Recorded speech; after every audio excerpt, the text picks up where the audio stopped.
Good morning, everyone, and thank you, Joe. That's a high bar when you say your favorite colleague, recognizing the team and the folks that you work with. So I'll say one of your favorites. How about that? I'm not even my favorite.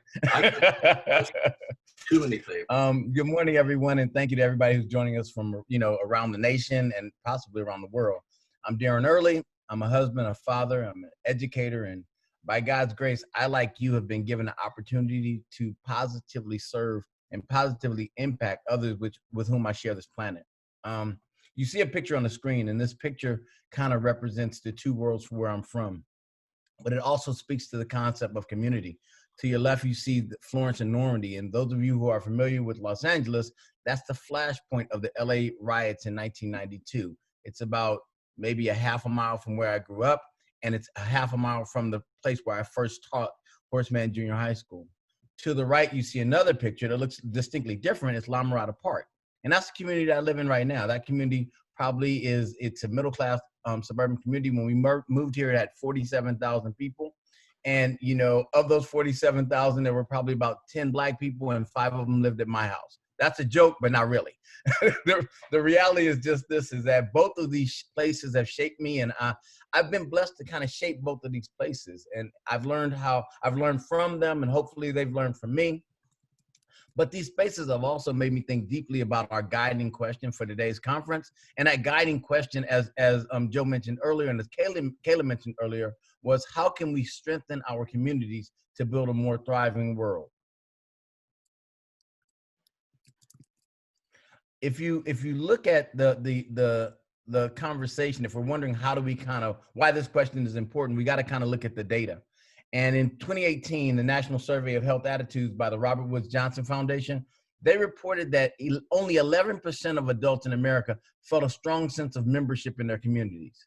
They also reported that 19% reported a strong emotional connection to their communities. Those numbers are really low, and it tells us that we don't really feel a sense of community. We don't really feel connected. In the same year, the Kaiser Foundation found out that more than a fifth of the adults in the United States say that they often or always feel lonely, that they lack companionship, and that they feel left out or isolated. In the same context, it kind of pains my heart as an old guy when I read the last piece of data I'm sharing with you. It's a Cigna study, and it talked about Generation Z. And I have three, I have three, I think it's 2 or 3 children who are in Generation Z. But those between ages of 18 and 22 are significantly more likely than other groups to say that they experience feelings that are associated with loneliness. 68% of them said they feel like nobody really knows them well. Folks, we got to do better. As I think about that, as a people, we've got to do better. Research shows that people, when they have a strong sense of belongingness or trust or security, that they're healthier, they live longer, and they're more productive and produce more to the health of themselves and the well-being of others. As humans, we need to be connected. We need to be seen. We need to be valued, and we need to be heard. We need to not acknowledge and respond to this need also in the lives of others, and that's what today is about. Creating these healthy communities.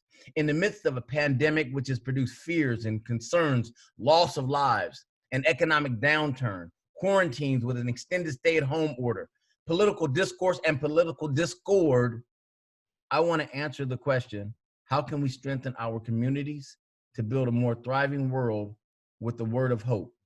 The word I want to answer with is Sankofa.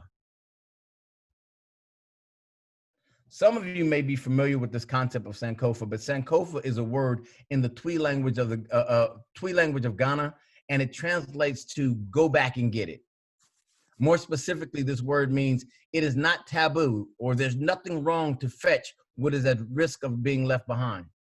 It's represented by this Asante Adinkra symbol of this bird that you see in the picture, and the bird with its head turns backwards while his feet are facing forward, with an egg in its mouth. As the bird flies forward, it maintains the knowledge of wisdom and hope of the past.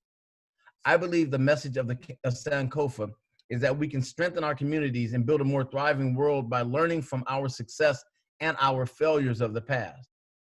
Today is an opportunity to interact with others who have thought deeply and done this work of strengthening communities, and many have done it well. I encourage you to engage in this dialogue and listen and be encouraged as we learn from our past. When we think about learning from our past, we have to understand that one of the things that we have to realize is that embracing everybody has to become a habit of mind. We've lived in a country for so long and in spaces where folks have othered people. And what they've done, they've created these groups that they can marginalize so that they feel better about themselves. However, in the words of Brene Brown, she says, we need to move in because people are hard to hate close up. Embracing everybody, what it does is that it moves us beyond this othering process that we see in our national politics, and it moves us to the place of we as opposed to them. Now, if we're really honest, all of us have said to ourselves at some point in time, I may be bad, but at least I'm not as bad as them. That's the concept of othering. And that doesn't build strong communities. Strong communities are built from the space where we say, I may be struggling, and there may be others that are struggling. And if we get together, we can help and we can build a community where we can work through our struggles together. Embracing everyone it means that the humanity that we see in the lives of others, we connect with that. Embracing everybody, it doesn't mean uniformity of thinking. It doesn't mean that we all share the same ideas, nor do we have to agree on politics, lifestyles, religion, etc. Nor does it mean compromising your values. What it does mean, it means becoming comfortable with the disequilibrium that bubbles up when we interact with others who may have a different worldview and a different set of values.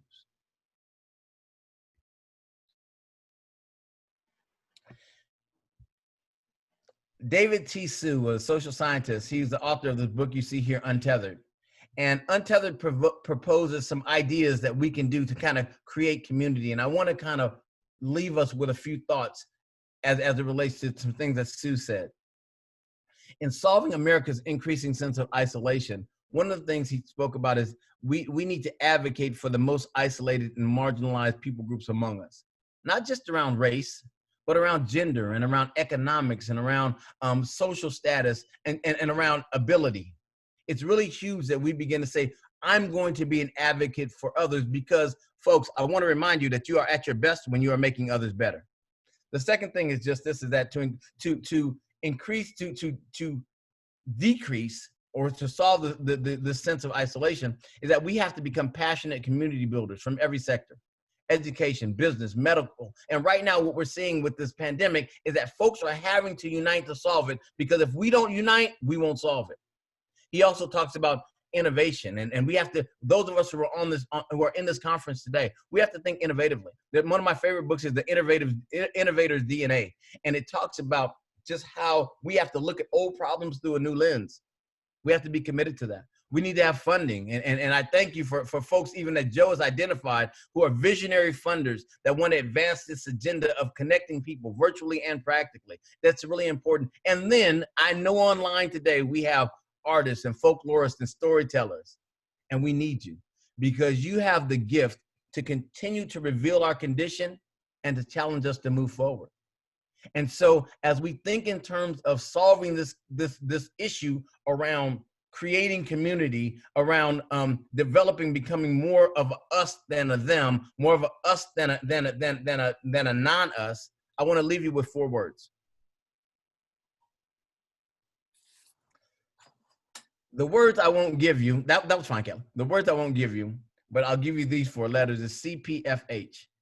The C stands for, in order for us to do this work, we have to communicate clearly. Today, please, those of you who are presenting, I know you have prepared, so take your time, communicate clearly, make sure people understand what you're talking about. And if you don't understand, please ask questions in these sessions today as we come together.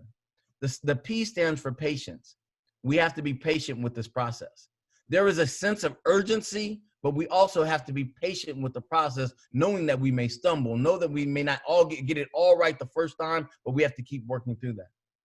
The F is for flexibility. We have to be flexible in our thinking. We have to recognize that we're going to hear some things and see some things and do some things that may cause us some disequilibrium because we haven't thought or seen or done those things before. It's okay. Be flexible with that. And then the last challenge I want to give you today is have some humor. As we go through this day, I want you to laugh a little. I want you to laugh a lot, but I want you to enjoy this day because science has told us the things that we enjoy, we duplicate. And as we enjoy this day, we'll be able to duplicate the learning and actually do what we've been challenged to do today, is to create those communities that build a more thriving world. Thank you and have an outstanding day.